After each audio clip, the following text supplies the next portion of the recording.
Olhem para os dois pesos e duas medidas. Olhem para os dois pesos e duas medidas. Israel tem uma preocupação legítima em relação ao programa nuclear do Irã. Sim, ok, podemos entender isso. Israel pode tomar uma ação preventiva porque vê uma ameaça do Irã. Mas a Rússia não pode fazer isso na Ucrânia. A Rússia não pode dizer, vemos perigo vindo da OTAN, por favor, considerem nossos interesses também. Não, não, não, não, não. Você não pode fazer isso porque você é a Rússia. Você tem que ficar quieto e engolir. Mas quando Israel vê uma ameaça do programa nuclear do Irã, tem direito a um ataque preventivo com a ajuda dos Estados Unidos e de todo o Ocidente. A França disse que vai apoiá-los. De novo, onde estão as normas internacionais? Onde estão as normas internacionais? Então um Estado pode pensar em seu futuro e ver ameaças futuras e agir, o que até conseguimos entender em certas condições. Mas outro Estado, por 25 anos, 30 anos, vem dizendo que está muito preocupado com isso. Por favor, não façam isso. Isso está nos ameaçando. Não, não, não. Isso não importa.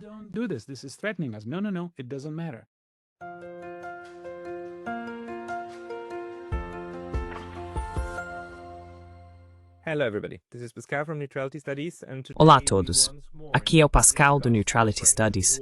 E hoje precisamos mais uma vez discutir a nova guerra na qual Israel e os Estados-Unidos mergulharam o Irã após o ataque surpresa sorrateiro a Teherã e outras cidades iranianas na última sexta-feira. Para discutir a situação sob a perspectiva de um dos vizinhos do norte do Irã, estou acompanhado hoje pelo Dr. Arthur Kachikian. Arthur é doutor em Relações Internacionais pela Universidade de Stanford e atualmente leciona na Universidade Armênia, em Yerevan, que é a capital da Armênia. Arthur, seja bem-vindo de volta. Obrigado. Muito obrigado por me receber de volta, Pascal. E prometo nunca mais mencionar Margaret Thatcher. Não mencione a Thatcher. Não mencione a guerra. Vamos começar com o que está acontecendo. Quero dizer, Yerevan, vocês estão a 200 quilômetros da fronteira com o Irã, certo? Qual é a situação agora? Algum impacto para vocês aí?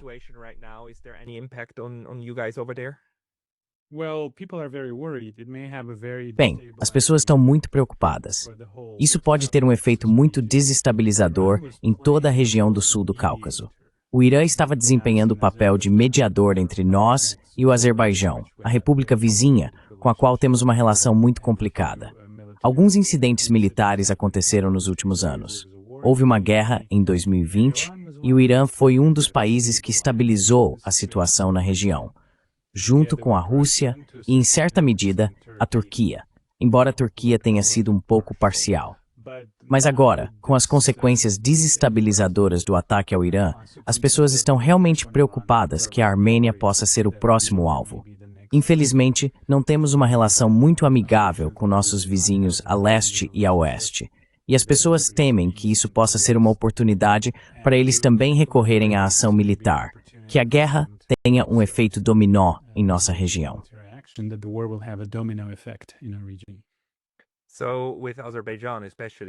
Então, especialmente com o Azerbaijão, certo? E a Turquia em segundo lugar.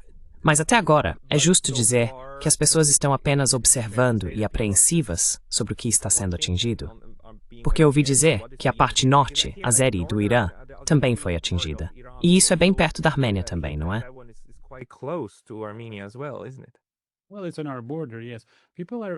Bem, está na nossa fronteira, sim.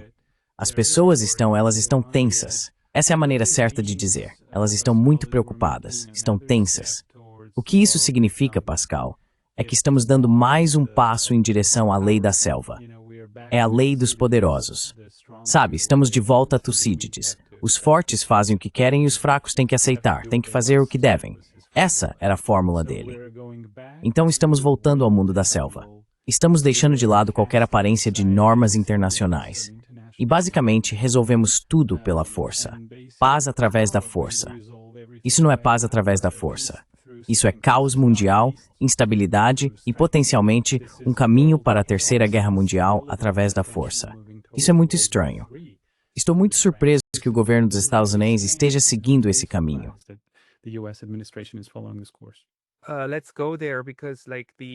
Vamos lá, porque o medo é que esse conflito possa se desenvolver de forma muito diferente da guerra russo-ucraniana, que há 3 anos está contida nesses 2 lugares. E embora a guerra tenha sido levada para dentro da Rússia várias vezes, e também tenha sido travada dentro da Rússia, ela tem sido principalmente travada dentro da Ucrânia. Agora, o que estamos vendo com o Irã pode imediatamente tomar um rumo diferente, certo? Por enquanto, a narrativa oficial é que Israel e Irã estão trocando ataques. Mas sabemos que isso só foi possível com a assistência dos Estados Unidos.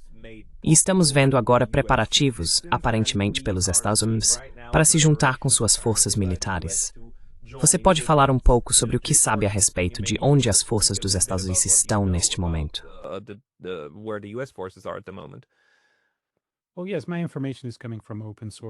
Bem, sim, minhas informações vêm de fontes abertas. Pelo que entendi, houve agora um movimento de unidades da Força Aérea e da Marinha britânicas e americanas em direção à região do conflito. Aparentemente, alguns aviões de reabastecimento partiram dos Estados Unidos para o Reino Unido e provavelmente depois seguirão para o Oriente Médio.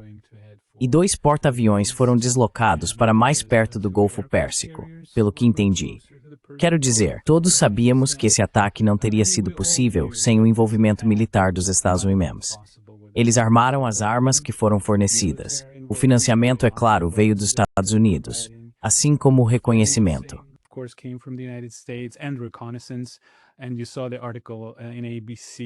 E você viu o artigo na ABC. Bem, a mídia ABC disse isso, e então o New York Times o citou. Fornecemos inteligência de altíssima qualidade para Israel. Todos nós já sabíamos disso, é claro. E também o estilo desse ataque. Lembra como começou com os drones?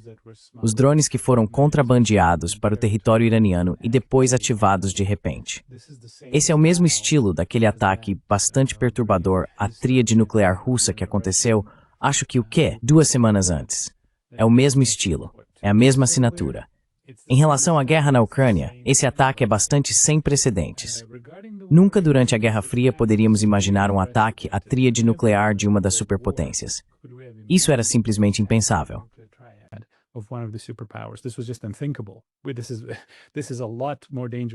Isso é muito mais perigoso do que a crise dos mísseis de Cuba em 1962.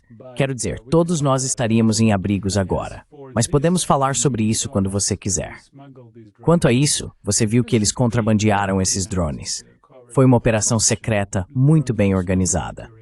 Os drones foram contrabandeados para o território iraniano e então atacaram os sistemas de defesa aérea do Irã e os mísseis balísticos, o que deu a Israel a vantagem do ataque surpresa. Pelo que entendi, havia algum acordo provisório para continuar as negociações no domingo, ou seja, 3 dias após o início do ataque. Então o Irã foi pego de surpresa. Não me parece uma maneira muito boa de conduzir negociações. E, novamente, isso pode levar a uma grande escalada. Quero dizer...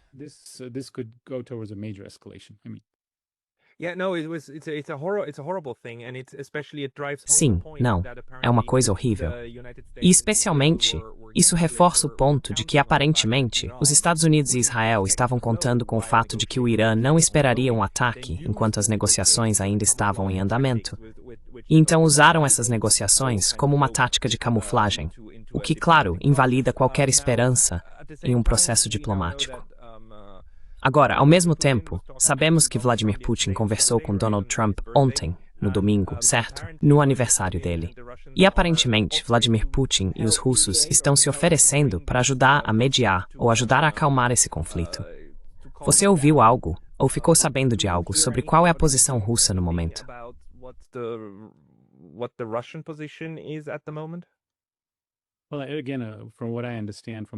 Bem, novamente, pelo que entendo de fontes abertas, houve algumas ligações telefônicas do Putin.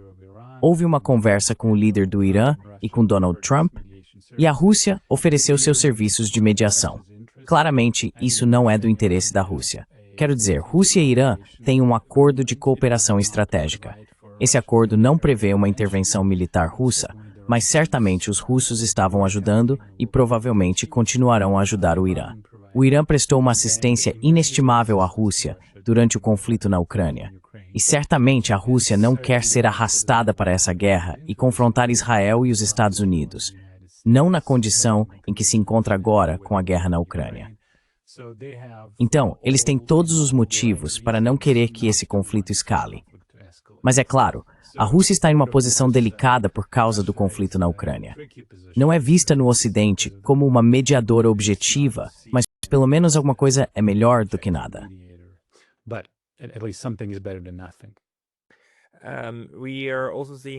Também estamos vendo que os chineses declararam oficialmente que condenam o ataque ao Irã e que estão basicamente tomando o lado do Irã. Como você acha que essas duas grandes potências, Rússia e China juntas, vão influenciar o que quer que saia disso, independentemente de como esse conflito se desenvolva?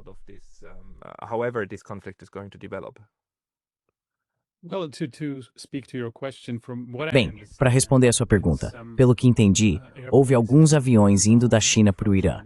É possível que seja apenas uma alegação, é possível que seja apenas um boato, mas aparentemente a China estava fornecendo alguma assistência militar ao Irã, alguma assistência técnica ao Irã.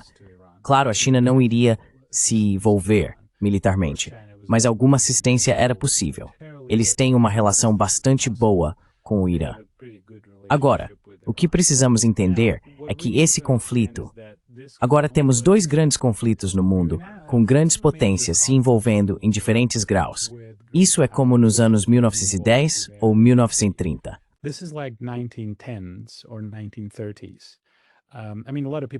Quero dizer, muitas pessoas têm dito Terceira Guerra Mundial, Terceira Guerra Mundial. Isso se tornou algo comum de se dizer.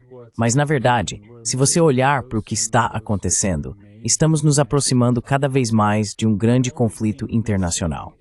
O único elemento que falta agora é a China. Se a China se envolvesse em um grande conflito, digamos por causa de Taiwan, ou se aproximasse ainda mais da Rússia e formasse uma aliança militar mais estreita com a Rússia, então teríamos uma situação clássica de guerra mundial, onde existem duas alianças de grandes potências e vários conflitos nos quais elas estão envolvidas, com alianças rígidas formadas entre elas. Assim, o Oriente Médio poderia desempenhar o mesmo papel que os Balcãs desempenharam na década de 1910.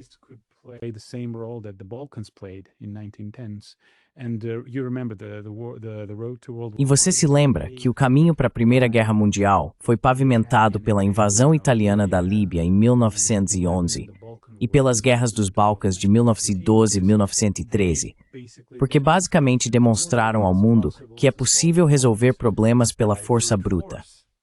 E então, claro, isso escalou para a Guerra dos Balcãs, e o Tratado de Resseguro foi cancelado com a Rússia.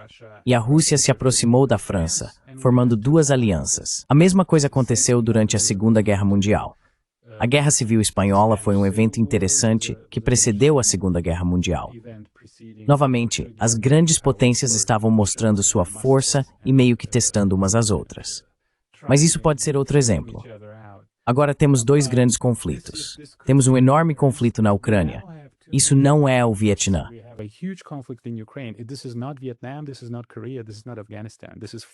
Isto não é a Coreia. Isto não é o Afeganistão. Isso é 40 vezes. Se você olhar o número de vítimas, são números da Primeira Guerra Mundial. Quero dizer, algumas fontes estão dizendo que mais de 1 milhão de pessoas foram mortas, o que é mais do que as baixas britânicas e próximo das baixas francesas na Primeira Guerra Mundial. Isso é algo muito sério, e não há sinal de que esteja diminuindo. As negociações fracassaram, como previsto. E agora temos uma região diferente, o Oriente Médio, com outro grande conflito. Então, por definição, isso está ficando muito, muito próximo de uma guerra mundial. O que é necessário para ter uma guerra mundial? É preciso que a maioria das grandes potências esteja envolvida, o que pode estar acontecendo agora. E o conflito precisa ocorrer em mais de uma área geográfica, em mais de um continente.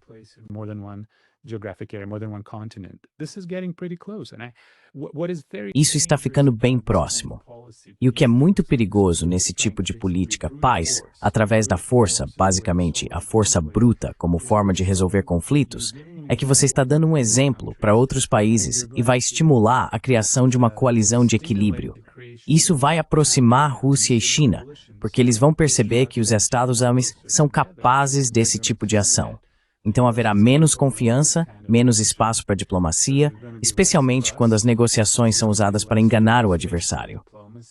Rússia e China podem se aproximar ainda mais de formar uma aliança. E aí está, você tem duas alianças, assim como na Primeira e na Segunda Guerra Mundial.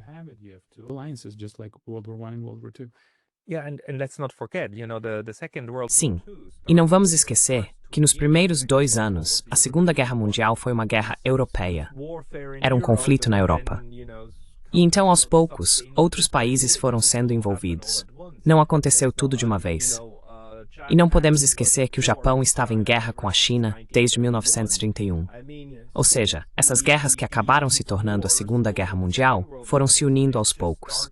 E a ideia que temos hoje de que a Alemanha, Itália e Japão estavam juntos o tempo todo e tinham uma aliança sólida, absurdo.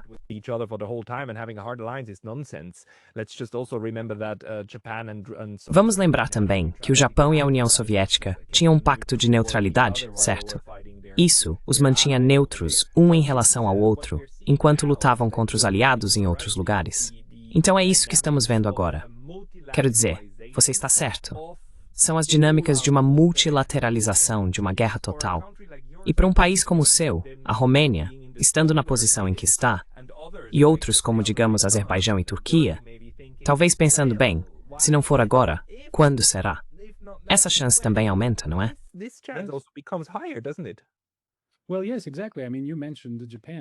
Bem, sim, exatamente. Quero dizer, você mencionou o Japão.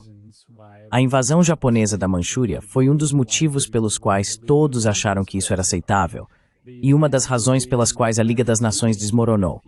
A invasão italiana da Abissínia, ou Etiópia, foi outro exemplo.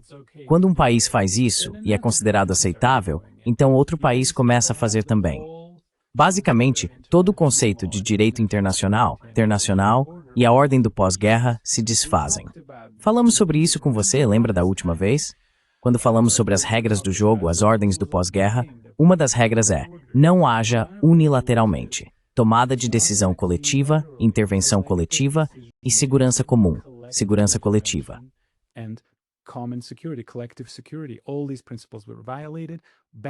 Todos esses princípios foram violados nos anos 90 na Iugoslávia.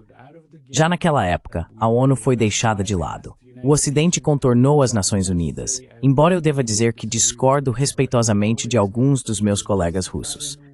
Isso foi justificado de certa forma. Os horrores de Srebrenica, os assassinatos em Srebrenica, justificaram a intervenção, mas deveria ter sido feito de outra maneira. Eles contornaram as Nações Unidas, os bombardeios da Iugoslávia em 1999, ação militar unilateral, e depois foi ficando cada vez pior. Iraque, Afeganistão, Líbia, Síria, agora Irã. Isso é basicamente a lei da selva. Na história internacional, às vezes temos essas transições de um equilíbrio e ordem baseada em regras para uma ordem baseada na força e dominação.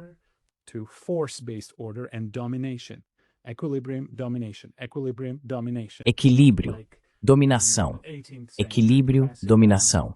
Como no século XVIII, o clássico equilíbrio de poder, equilíbrio. Guerras napoleônicas, dominação. Depois vem o concerto da Europa, depois isso desmorona. Passamos para a hegemonia alemã, vai e volta, vai e volta. E agora temos o mundo da Pax Americana, hegemonia americana, os Estados Unidos lutando para manter sua hegemonia, para dominar. E infelizmente, este é um mundo em que invasões como esta são possíveis. Ataques surpresa são possíveis. Então, quem será o próximo? Países pequenos como o nosso, vamos simplesmente ficar pelo caminho. Ninguém vai nem perceber. Somos pequenos demais para o mundo notar.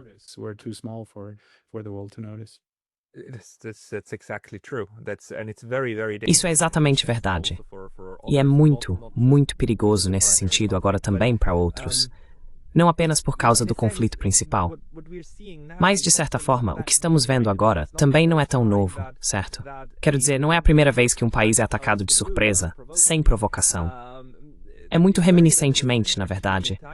Toda a retórica sobre o direito de Israel à autodefesa e toda a narrativa que foi construída desde sexta-feira de que este é um ataque preventivo contra armas de destruição em massa, contra o potencial do Irã de ter uma bomba nuclear. Além do fato de que isso está na mídia há 40 anos e que Israel vem alegando há pelo menos 30 anos que o Irã está sempre a 1 ou 2 anos de conseguir a bomba. constantemente. Quero dizer, temos Netanyahu registrado dizendo isso lá nos anos 90. Mas além disso, não é tão novo que de repente você veja essa guerra agressiva. Em que sentido ele é diferente atualmente, na sua avaliação?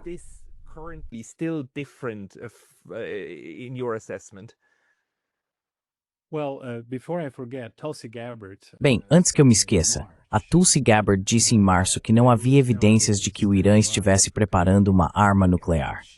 E ela, de todas as pessoas, saberia. Quero dizer, ela está à frente de uma dúzia de agências de inteligência dos Estados Unidos. Então ela definitivamente saberia se existisse tal plano. E você está certo. Há anos ouvimos esse argumento. O Irã terá uma arma nuclear em 2 semanas. O Irã terá uma arma nuclear em 1 mês, em 2 meses. Eu ouço isso há pelo menos 10 anos. Isso tem sido muito usado. E lembre-se do argumento no Iraque. O Iraque tem armas de destruição em massa. Lembra daquela famosa cena do Colin Powell balançando aquele frasco de pó branco e pela qual ele pediu desculpas pelo resto da vida?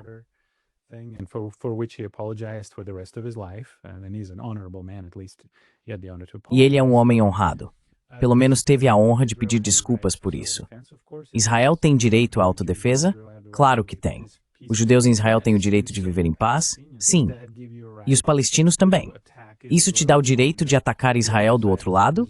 Isso te dá o direito de atacar Israel em 7 de outubro? Não. Foi um ataque bárbaro. É absolutamente inaceitável e deve ser condenado. Mas isso significa que você tem que responder à barbárie com barbárie e começar a matar palestinos e basicamente fazer o que as Nações Unidas chamaram de genocídio. Quero dizer, essa é uma resposta legítima? Não. Neste caso, Israel tem o direito de se defender contra o Irã? Sim. Mas esse argumento de defesa preventiva, ele realmente funciona?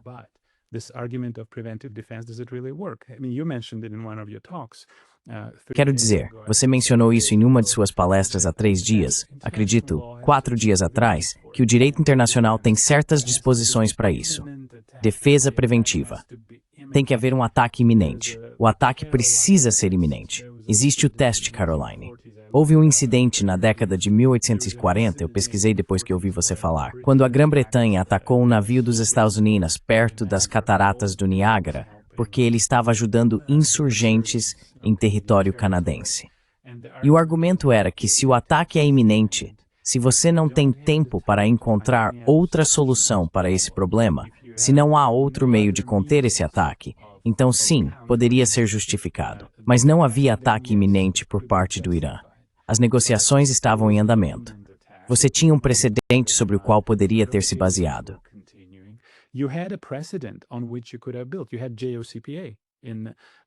Você tinha o JCPO em 2015, certo? E então o presidente Trump saiu dele em 2018. Havia limitações muito sérias sobre o programa nuclear iraniano. Quero dizer, eu acabei de pesquisar quando estava me preparando para a nossa conversa. 13.000 centrífugas deveriam ser desmanteladas. O Irã só poderia manter 6.000 delas sob rigorosa supervisão internacional. Havia um limite de 300 quilos de urânio enriquecido.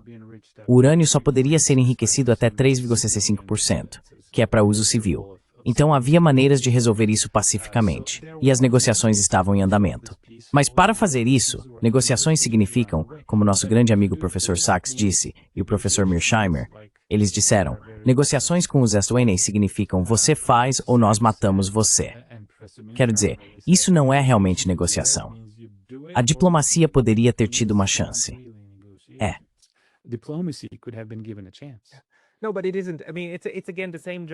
Mas não é assim. Quero dizer, é de novo a mesma piada que aconteceu com a Ucrânia, certo? Você finge que está fazendo tudo ao seu alcance para evitar o derramamento de sangue, mas então o outro lado é irracional. Então você mesmo tem que usar a força, não é? Quando na verdade agora já sabemos que não, o caminho mais direto na Ucrânia, que era a neutralidade da Ucrânia, foi ativamente impedido de acontecer pelo lado ocidental. Inclusive, você sabe, já quando o conflito havia começado em março e abril de 2022. Isso foi ativamente impedido para dar legitimidade ao uso da força. E vemos isso de novo com o Irã e Israel. Não só o JCPO estava funcionando, e de forma verificável, pela AIEA e tudo mais, todo mundo dizia, não, está funcionando, está tudo certo, mas aí você rasga o acordo. Depois impõe toda essa pressão máxima e os Estados Unidos ainda têm a audácia de exigir que o Irã continue cumprindo o acordo, certo?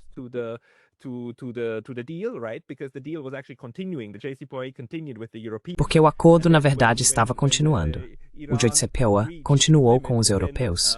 E então, quando o Irã violou seus limites sob o JCPOA, os americanos, anos depois, disseram: vocês estão violando o contrato que nós já cancelamos do nosso lado. Certo. Além disso, vocês fazem essas negociações e usam o fato de que as negociações ainda não terminaram para fazer um ataque surpresa. Quero dizer, para mim, isso é o auge do belicismo agressivo. A questão é, ainda há esperança? Porque, para voltar, não às negociações, mas se eu fosse russo ou iraniano, eu nunca jamais no mundo confiaria novamente nem em um único diplomata dos Estos, mesmo o mais bem-intencionado, mesmo pessoas como Jack Matlock e outros. Eu simplesmente não conseguiria contar com o fato de que o que eles me dizem é o que o governo deles realmente está fazendo.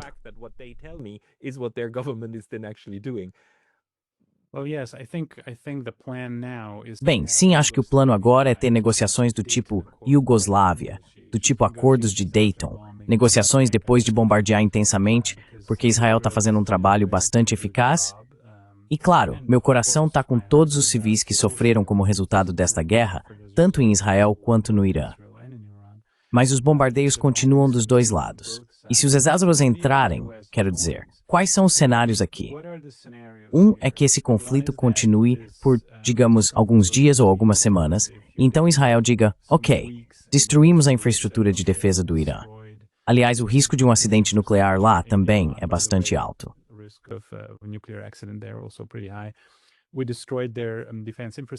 Destruímos a infraestrutura de defesa deles. Agora vamos negociar, e alguém vai intermediar como mediador. Esse é um bom cenário. O cenário ruim é se os Estados Unidos se envolverem. Aí teremos bombardeios do tipo Iugoslávia ou Iraque, que destruirão grande parte do Irã, e então forçarão o Irã a ir para a mesa de negociações. Ou seja, bombardeios no estilo dos acordos de Dayton. Paz pela força. Deus nos livre de alguém ameaçar usar armas nucleares. Quero dizer, houve algumas conversas, estou vendo algumas notícias do Irã, de que algumas pessoas estão dizendo, agora devemos sair do Tratado de Não Proliferação Nuclear.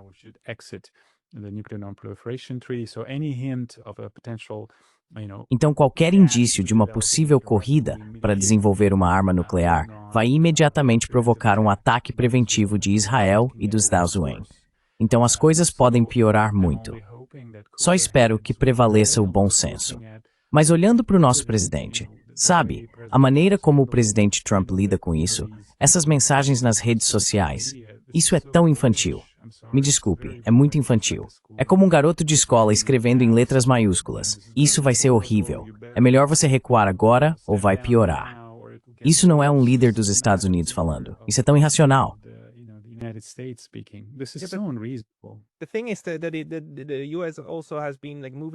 A questão é que os Estados Unidos também vêm mudando as regras do jogo durante as negociações, certo? O Netanyahu já fez isso ontem ou anteontem, dizendo: estamos enfrentando duas ameaças existenciais do Irã, o programa nuclear inexistente e o programa de mísseis. Então é como se agora, aparentemente, o Irã precisasse se comprometer a não ter mísseis.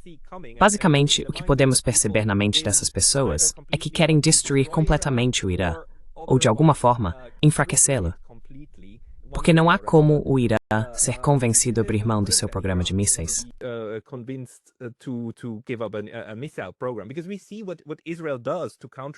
Porque vemos o que Israel faz com países que não têm nenhum tipo de sistema de defesa, certo? A Síria foi bombardeada intensamente durante anos. O aeroporto de Damasco foi bombardeado por anos, repetidas vezes. Israel simplesmente bombardeia sem piedade. Quero dizer, Israel vem bombardeando os palestinos indefesos em Gaza há muito tempo. Eles chamam isso de cortar a grama, de forma eufemística.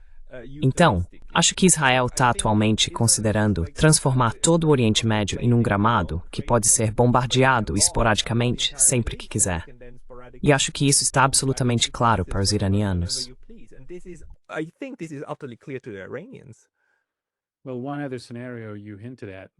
Bem, outro cenário que você mencionou ou sugeriu foi a mudança de regime no Irã. Esse poderia ser um dos objetivos.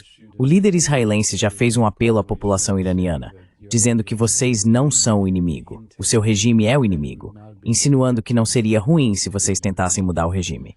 Então teríamos o mesmo tipo de problema que tivemos no Iraque após a invasão dos Estados Unidos, quando houve conflitos entre sunitas, xiitas e curdos. Os Estados Unidos têm como alvas. Pérsia Fulantes, Kur, Adib, Destiyab e Grove. Arabs, we have Azeris, we have other groups. How are we gonna, let's say we invaded.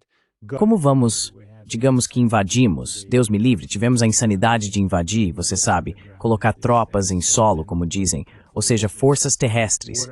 O que vamos fazer com esse território e com essas pessoas? Vamos fazer construção de nação no Irã? Quanto tempo isso vai levar? 20 anos? 30 anos? E vai acabar do mesmo jeito que no Afeganistão e no Iraque. É simplesmente impensável. Quanto a Israel, é claro, Israel tem o direito à autodefesa e à existência pacífica. E é por isso que existe a diplomacia. É por isso que existem negociações e é por isso que houve as conversas de paz de Oslo. Só precisava trabalhar um pouco mais nisso.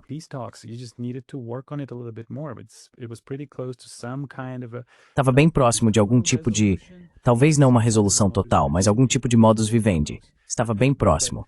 Mas usar força e força bruta e atacar todo mundo de ambos os lados, isso leva a reação, certo? Sempre funciona assim.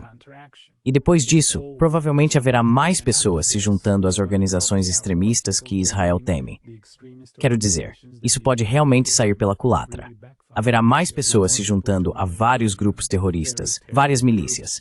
O Irã, de qualquer forma que sobreviva a esses ataques, encontrará novos aliados na região. Quero dizer, ação leva a reação nas relações internacionais. Sempre funciona assim.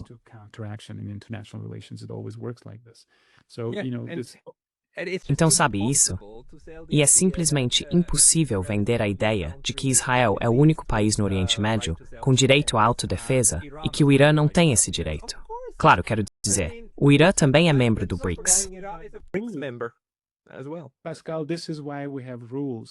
Pascal, é por isso que temos regras.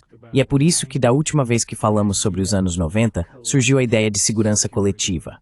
A segurança não pode ser privatizada. Você não pode estar seguro às custas dos outros, porque eles vão começar a agir contra você. Isso nunca pode acontecer dessa forma. Por isso é tão importante construir um sistema de segurança comum, europeu, talvez euroasiático, um regime com regras. Em 1991, a Operação Tempestade no deserto foi um evento sem precedentes. A União Soviética sancionou a ação do ZEF contra Saddam Hussein porque foi uma violação das normas internacionais.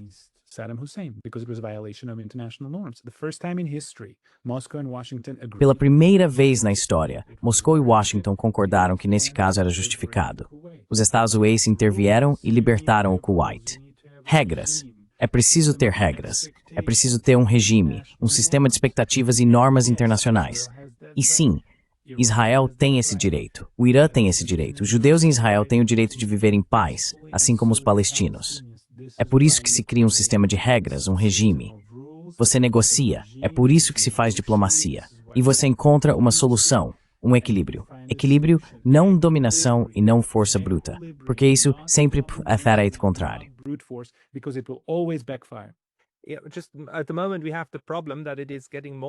No momento, temos o problema de que está se tornando cada vez mais claro e óbvio que os estados, os países, que fingem defender uma ordem baseada em regras, são os maiores violadores dessas regras, inclusive das já estabelecidas. Incluindo, é claro, um estado que utiliza os tipos mais horríveis de guerra contra a própria população que controla. Essa campanha de extermínio em Gaza, mas também os assassinatos deliberados de pessoas. Quero dizer, não vamos esquecer que, nos últimos 2 anos, Israel também matou centenas de palestinos na Cisjordânia, uma região que não é governada pelo Hamas, e assim por diante.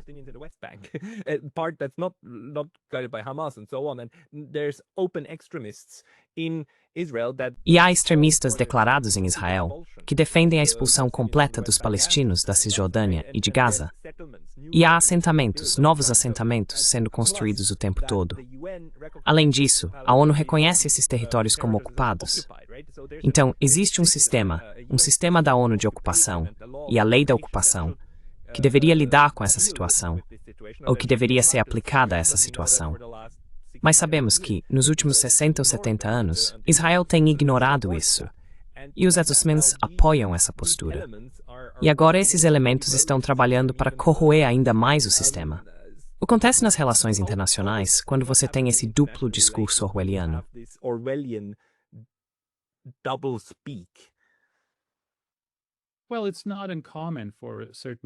Bem, não é incomum que certos países pensem que estão acima da lei.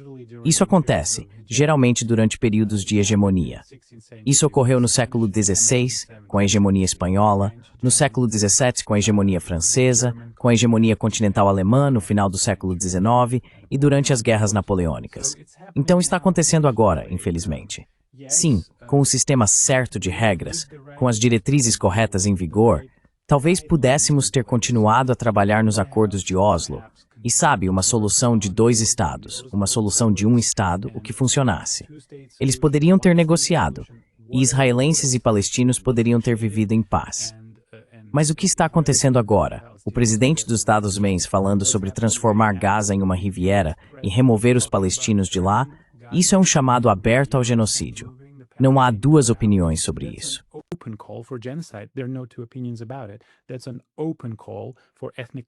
Isso é um chamado aberto para limpeza étnica e genocídio. E a ONU reconheceu isso como genocídio. Eu sei que muita gente fica muito irritada quando dizemos isso, mas é apenas um fato. E o que os Estados Unidos fazem? Impõem sanções contra o Tribunal Internacional de Justiça e apoiam o líder de Israel. Então isso não são regras. Isso não são regras. Sabe, é muito engraçado. Pensei nisso depois da nossa última conversa. A sociedade anglo-saxã tem uma tradição muito longa de se opor à ditadura e à tirania em sua política interna, e sempre sustenta que nem mesmo o rei está acima da lei. Não sou especialista em história inglesa, mas adoro história inglesa. E adoro Inglaterra, aliás, como país, como cultura, como língua. É incrível, eu adoro. Mas é tão engraçado porque os ingleses sabem que em sua política doméstica, ninguém está acima da lei.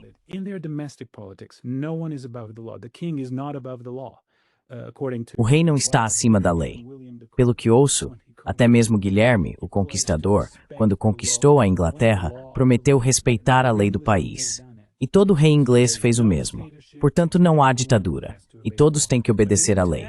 Mas na política internacional, vemos uma ditadura clara e a imposição da vontade dos poderosos, neste caso os Estados Unidos. E eles estão acima da lei. Você pode fazer o que quiser.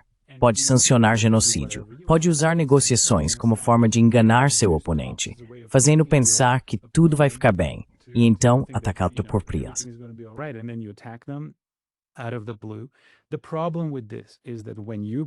O problema com isso é que quando você quebra a lei, outros também vão começar a quebrar a lei. Quando você dá independência ao Kosovo, o que, claro, podemos debater se era ou não justificado. Mas quando você faz isso, então os russos vão usar esse argumento. Então os russos vão dizer a mesma coisa. Ah, ok, então a integridade territorial não existe mais. Certo, vamos mostrar como isso funciona. Agora a Crimeia vai fazer parte da Rússia. Agora Donetsk e as outras regiões, mais 3 regiões, Luhansk e as outras, vão fazer parte da Rússia. Porque aparentemente a autodeterminação agora tem prioridade sobre a integridade territorial. Então vamos só fazer um referendozinho.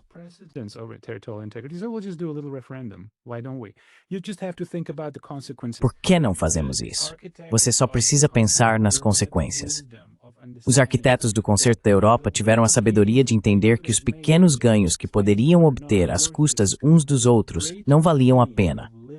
Porque o ganho maior de viver em um mundo estável, com compromissos mútuos, concessões mútuas e decisões coletivas, esse ganho maior é muito superior àqueles pequenos ganhos que você pode obter sozinho. Então eles rejeitaram ganhos individuais e unilaterais em favor da acomodação mútua. Eles tiveram a sabedoria de fazer isso há 200 anos. Nós não temos. Essas leis e esses precedentes vão voltar para nos prejudicar muito rapidamente.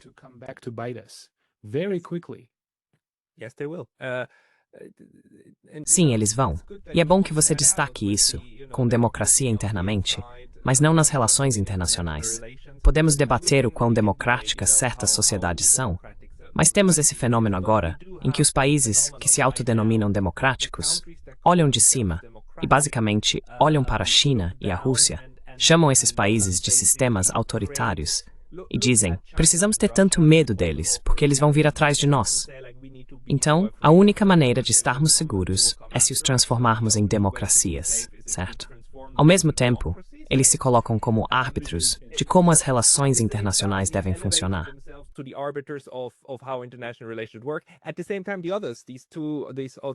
Ao mesmo tempo, os outros, esses dois estados autoritários, se os classificarmos assim, defendem abertamente um processo internacional democrático, certo? Um país, um voto, e assim por diante.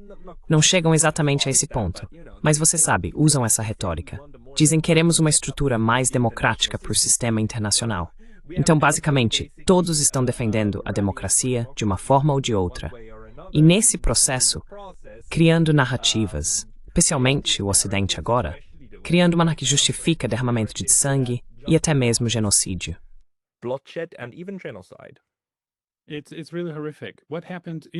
É realmente horrível. Uma das coisas que ensino na minha aula de Relações Internacionais, na verdade estou escrevendo sobre isso. Aliás, meu livro tem 150 páginas. Então, uma das teorias é a teoria da paz democrática. O que aconteceu com isso? Valores democráticos. Democracias são improváveis de entrar em guerra por causa de seus valores, porque valorizam a vida humana e preferem resolver as coisas pacificamente. Esse é um dos princípios da teoria da paz democrática. Como você resolve seus conflitos internos de forma pacífica, você extrapola isso para os conflitos internacionais.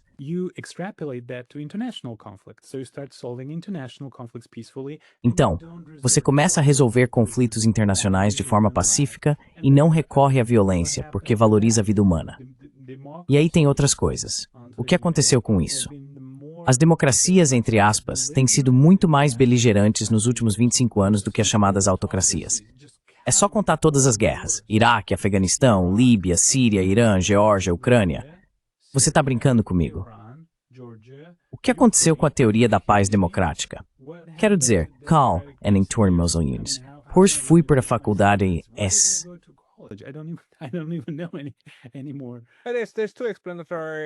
Existem duas explicações possíveis para isso. Ou a teoria da paz democrática era uma farsa desde o início, ou não temos democracias de verdade. Temos oligarquias disfarçadas com o manto da democracia. Provavelmente é uma mistura dos dois.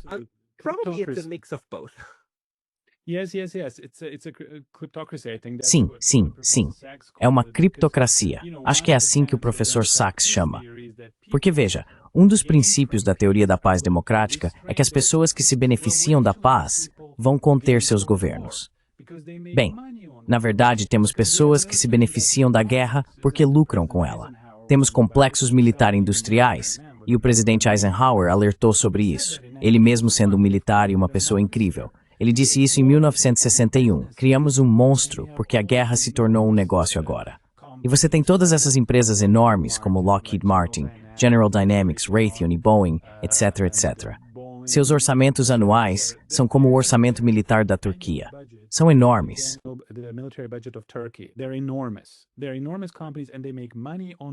São empresas enormes e lucram com a guerra. E você tem pessoas como, desculpe, qual era o nome dele? Lindsey Graham.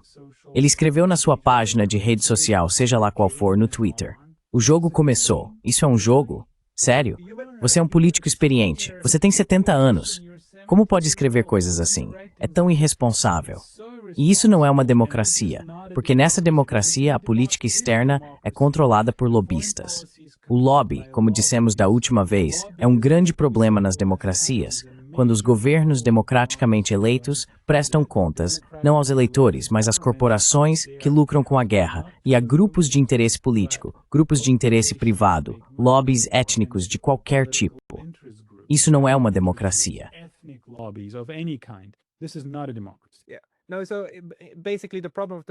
Sim. Não, então basicamente, o problema com a teoria da paz democrática é que ela não leva em conta suficientemente o capitalismo e o efeito do capitalismo desenfreado em como as sociedades funcionam. E que você pode ter grupos minoritários, grupos muito pequenos, Porque, sabe, a maior parte da sociedade também ganha economicamente com a paz. Mas aqui você tem, tipo, 95% das pessoas que ganham com a paz e 5% que ganham com a guerra. Então, esses 5% têm um incentivo enorme para se unir e criar estruturas que depois impactam o governo. E a mesma coisa com Israel. Você tem uma pequena facção que tem muito interesse envolvido quando se trata de Israel. Eles se unem. E o sistema político dos Estados Unidos é tal que permite que eles façam lobby e assim por diante, e usem o dinheiro, o poder do dinheiro, para influenciar. E então as democracias acabam não sendo nada pacíficas. Elas capacitam de guerra e de ganhos privados.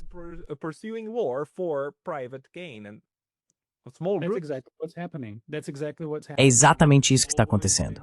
É exatamente isso que está acontecendo. Sempre foi assim.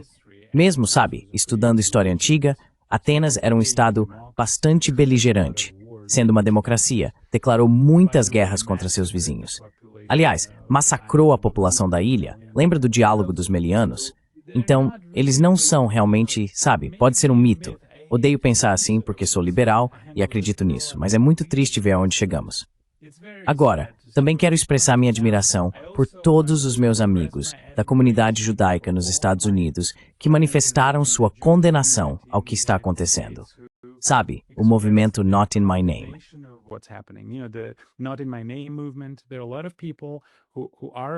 Há muitas pessoas que fazem parte da comunidade judaico-americana, mas que condenam categoricamente o que está acontecendo na Palestina, incluindo Bernie Sanders, incluindo Jeffrey Sachs, e algumas pessoas maravilhosas. Eu realmente as admiro. Mas é verdade que em uma democracia existem esses pequenos grupos de interesse que conseguem ter mais influência sobre nossos legisladores e autoridades executivas do que o público em geral.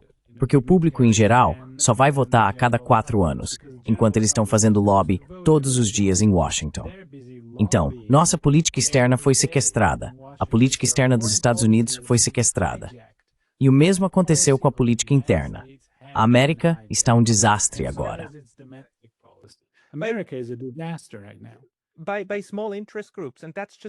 Por pequenos grupos de interesse.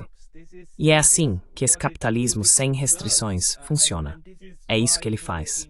E é por isso que na China isso não acontece. O processo político controla o processo econômico. E quando a elite política decide que algumas das elites econômicas estão ficando poderosas demais, elas são cortadas, como Jack Ma. Eles derrubam setores inteiros. Eles derrubaram a própria indústria de jogos só porque disseram não gostamos disso. Não é bom para a nossa juventude e não queremos isso. Então eles acabaram com uma indústria de vários bilhões de dólares. E se algum deles tenta comprar sua entrada, bem, ou eles se comportam ou então estão fora.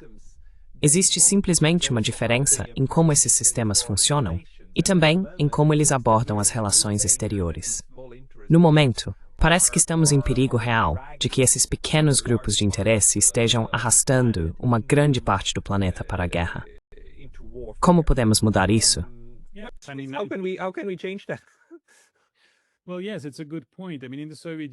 Bem, sim, é um bom ponto.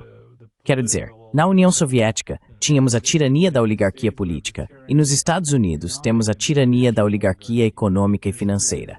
São apenas meios diferentes de acessar o poder. No primeiro caso, era ideologia e repressão. No segundo caso, é o dinheiro, o poder do dinheiro. Como lidamos com isso? Acho que o lobby deveria ser reconhecido como corrupção legalizada.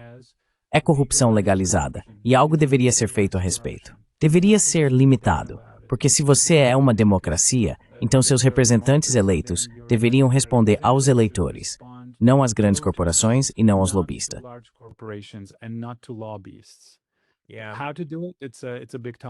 Como fazer isso é um grande tema que podemos discutir.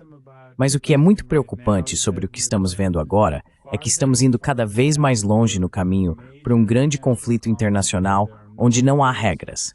O direito internacional não se aplica mais. Não existe mais uma comunidade internacional e a opinião pública realmente não importa. Todos os dias vemos essa devastação horrível e ela continua acontecendo. E agora temos 2 grandes conflitos. Não é nem só um. Ucrânia e Oriente Médio. Isso é algo muito sério. Só falta outro conflito estourar em torno de Taiwan, Deus me livre. E se a China se envolver, Isso é uma situação clássica de guerra mundial. Aí não há dúvida nenhuma. Then there is no doubts about it. What about I talk on this channel a lot. Eu também falo muito neste canal sobre narrativas, o que as pessoas acreditam e o que diferentes grupos de pessoas acreditam. Uma das coisas que vejo mudando é que o controle da narrativa pelo Ocidente está definitivamente ficando mais fraco.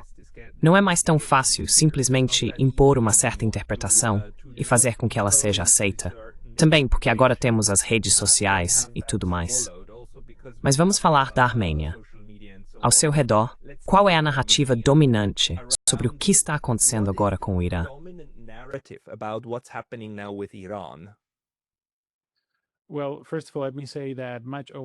Bem, antes de tudo, deixe-me dizer que em grande parte, graças a pessoas como você, o juiz Napolitano e o Nemo, esqueci o sobrenome dele, mas existem alguns canais do YouTube, páginas de redes sociais, que estão lutando com sucesso contra essa enorme máquina de propaganda bem financiada. A mídia corporativa, a mídia oficial. Na Armênia, temos uma batalha feroz entre os canais pró-Ocidente, que são financiados pelo Ocidente, e pessoas que estão tentando manter uma posição mais equilibrada, eu acho. E eles também são mais pró-Rússia, mais pró-Ocidente. Então a mesma batalha acontece aqui. Mas vejo uma mudança agora. Acho que as pessoas não acreditam mais no que vem na CNN, BBC, ABC, MSNBC, todos esses canais oficiais, até mesmo France Press, até mesmo Deutsche Welle.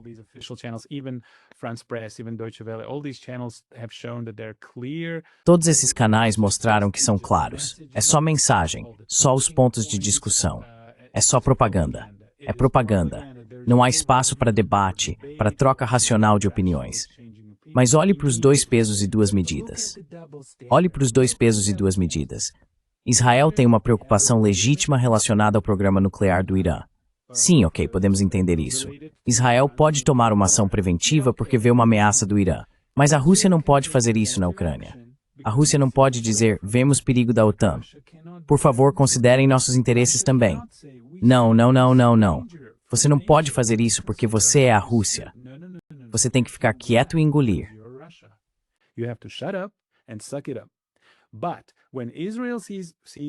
Mas quando Israel vê uma ameaça vinda do programa nuclear do Irã, tem direito a um ataque preventivo com a ajuda dos Estados Unidos e de todo o Ocidente. A França disse que está apoiando eles. De novo, onde estão as normas internacionais? Onde estão as normas internacionais? Então o Estado pode pensar sobre seu futuro, ver ameaças futuras e agir, o que até conseguimos entender sob certas condições. Mas outro Estado, por 25 ou 30 anos, vem dizendo que está muito preocupado com isso. Por favor, não façam isso. Isso está nos ameaçando. Não, não, não. Não importa. Então, em um caso, é legítimo ter preocupações sobre o seu futuro e ver uma ameaça dos seus vizinhos. Em outro caso, não é. Em um caso, é legítimo tomar uma ação preventiva. Em outro caso, não é.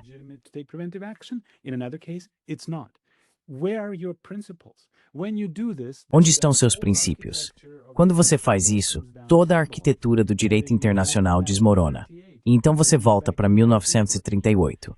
E então você volta para 1914. O perigoso é que esses conflitos regionais podem se espalhar. Essas alianças podem se tornar mais rígidas e grandes potências podem ser arrastadas para essas guerras. Em algum momento, esses conflitos podem se tornar incontroláveis. Você pode perder o controle sobre eles por causa das obrigações de suas alianças. Então, pode ocorrer a lógica de ação-reação e represálias. E então, a ação preventiva, esse é o mecanismo mais assustador, é quando você chega ao ponto em que quanto mais rápido atacar, melhor você estará, especialmente quando se lida com forças nucleares.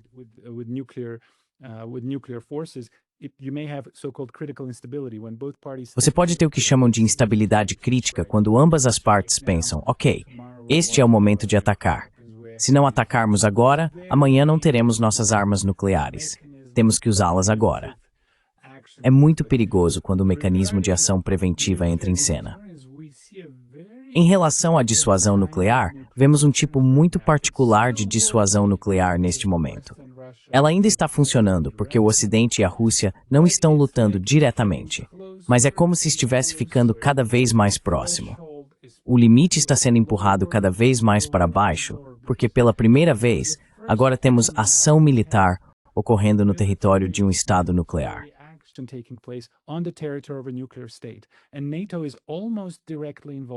E a OTAN está quase diretamente envolvida agora, porque, pelo que entendo, a OTAN assumiu o comando e controle das forças de defesa aérea, aviação e sistemas de reconhecimento ucranianos. Então está ficando cada vez mais próximo.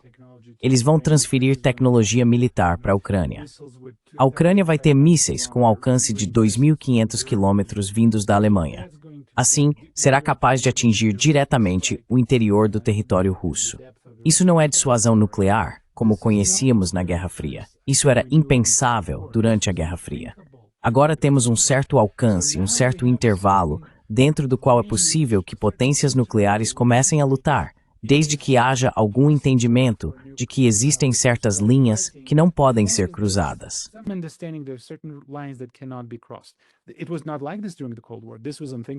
Não era assim durante a Guerra Fria. Isso era impensável. E essas linhas vermelhas podem ser empurradas cada vez mais longe. Quando a guerra na Ucrânia começou, o Ocidente estava debatendo se deveria ou não fornecer javelins aos ucranianos. Depois vieram os tanques, depois os F-16, os HIMARS, etc. Agora estamos falando de mísseis de longo alcance, capazes de atingir a dissuasão nuclear russa. Sabe o que isso significa? Isso significa um ataque nuclear. Então, a Rússia pode ver isso como um ataque nuclear, como uma ameaça à existência. A dissuasão nuclear foi corroída. É muito perigoso. It's even worse, Arthur. É ainda pior, Arthur, porque agora chegamos ao ponto em que precisamos considerar que talvez Israel simplesmente ataque o Irã com armas nucleares. Eles podem simplesmente decidir fazer isso. Quero dizer, isso já não é mais impensável. Depois de todos os crimes que já foram cometidos até agora, seria apenas mais uma linha ultrapassada. Mas eu estou mais preocupado com o uso de armas nucleares por Israel do que por qualquer uma das 3 superpotências.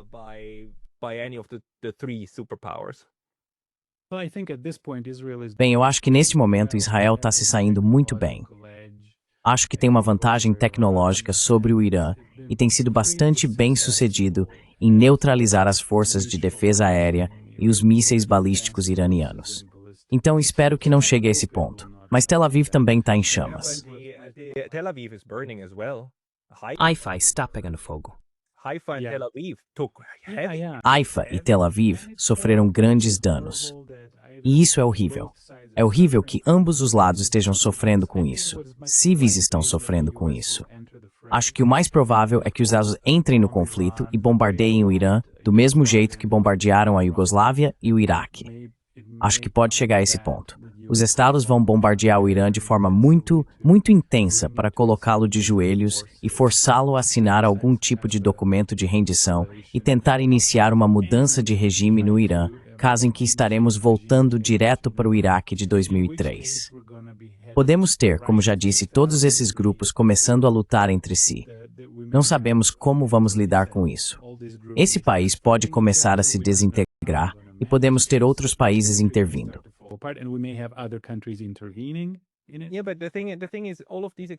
Sim, mas a questão é que todos esses exemplos são, na verdade, exemplos de sucesso para os neoconservadores, especialmente a Iugoslávia. Conversei hoje de manhã com David Gibbs. Ele disse que a Iugoslávia é o exemplo perfeito de como uma guerra deve acontecer para os Estados Unidos. Quero dizer, há um sofrimento enorme, mas isso não importa. O que importa é o resultado político e garantir seus interesses diretos, que é uma base da OTAN em Kosovo e assim por diante. O Iraque está há 20 anos sob controle direto dos Estados. Os Estados controlam até a produção de petróleo do Iraque. Ou seja, o sofrimento civil não é a preocupação. A preocupação é o controle direto de certas áreas. Na Síria, de novo, petróleo e agora Sargon. Na Líbia, um sofrimento civil enorme, mas caramba, o Gaddafi se foi. E a Líbia, como um ator no movimento pan-africano, foi eliminada. Ou seja, todos esses são, na perspectiva neoconservadora, grandes casos de sucesso. E agora eles estão tentando fazer o mesmo com o Irã. Então acho que esse é o raciocínio, não?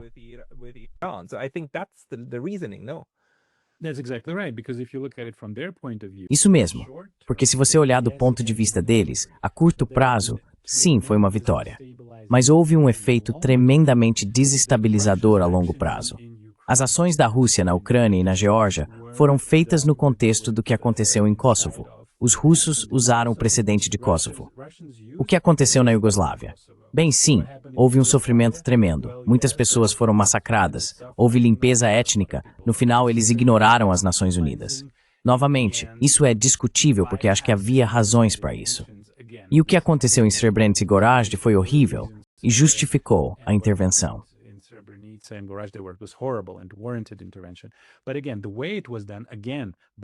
Mas, novamente, a forma como isso foi feito, ignorando as Nações Unidas e substituindo a ONU pela OTAN, criou efeitos desestabilizadores de longo prazo.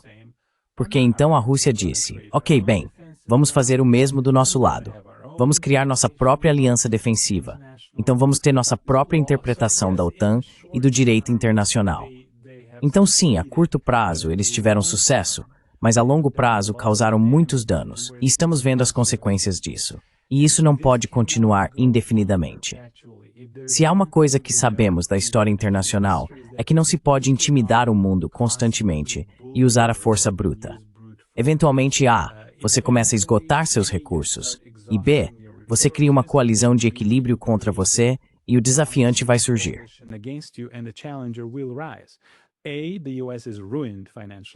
A, os Estados Unidos estão arruinados financeiramente. Quero dizer, as condições econômicas nos Estados Unidos. A América é uma sombra de si mesma. Eu me lembro da América nos anos 90. Isso aqui é uma pálida sombra do que os Estados Unidos costumavam ser nos anos 90. Um país de abundância, um país de oportunidades, riqueza, boa vontade, uma atitude positiva, uma atitude de nós conseguimos. Esse era um país incrível e ele desapareceu diante dos meus olhos. Então, internamente, houve consequências devastadoras. Externamente, sim, Rússia e China começaram a se aproximar e vão formar uma coalizão de equilíbrio contra vocês, se já não o fizeram. E esse também é um resultado de longo prazo desse tipo de comportamento que o Partido da Guerra não enxerga. Essas pessoas precisam ser detidas porque é muito, muito perigoso ter esse tipo de gente no poder.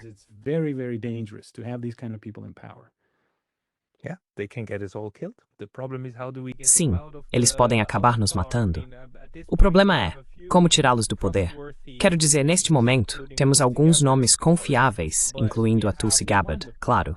Mas também temos as pessoas mais irresponsáveis no poder. E eu não vejo como o sistema pode expulsá-los. Mas, Arthur, obrigado pela conversa. É muito bom ter essa troca.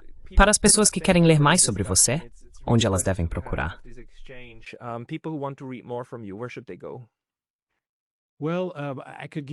Bem, eu poderia te passar meu canal no Telegram, se tudo bem, porque ainda estou trabalhando no site. Meu sobrenome é Kachikian. É muito difícil de soletrar em inglês, por isso uso Arthur. Arthur, K-H-C-H-I-K-A-N, como Nike. Se você conseguir me encontrar no Telegram, adoraria te receber. Vou colocar o link na descrição. Arthur, você vai me enviar depois da conversa por e-mail. E, desculpa, você queria dizer alguma coisa? Eu só queria dizer, já que você mencionou a Tulsi Gabbard, que acho ela uma mulher incrivelmente inteligente. Ela também disse algumas semanas atrás que estamos mais próximos do que nunca de uma guerra nuclear. Essa é uma declaração bastante séria vinda de uma autoridade dos Estados Unidos. Além disso, a União de Cientistas Preocupados afirmou que estamos a minutos do apocalipse. Então esse não é um momento para brincadeiras. Mas enfim, voltando para você, Pascal. Essa é a parte em que você estava dizendo coisas boas sobre mim. Por favor, vá em frente. Vou dizer a todos, confiram o trabalho do Arthur. Vejam seus livros e escritos. Os links estarão na descrição. Arthur Kachikian, muito obrigado pelo seu tempo hoje. Muito obrigado, Pascal.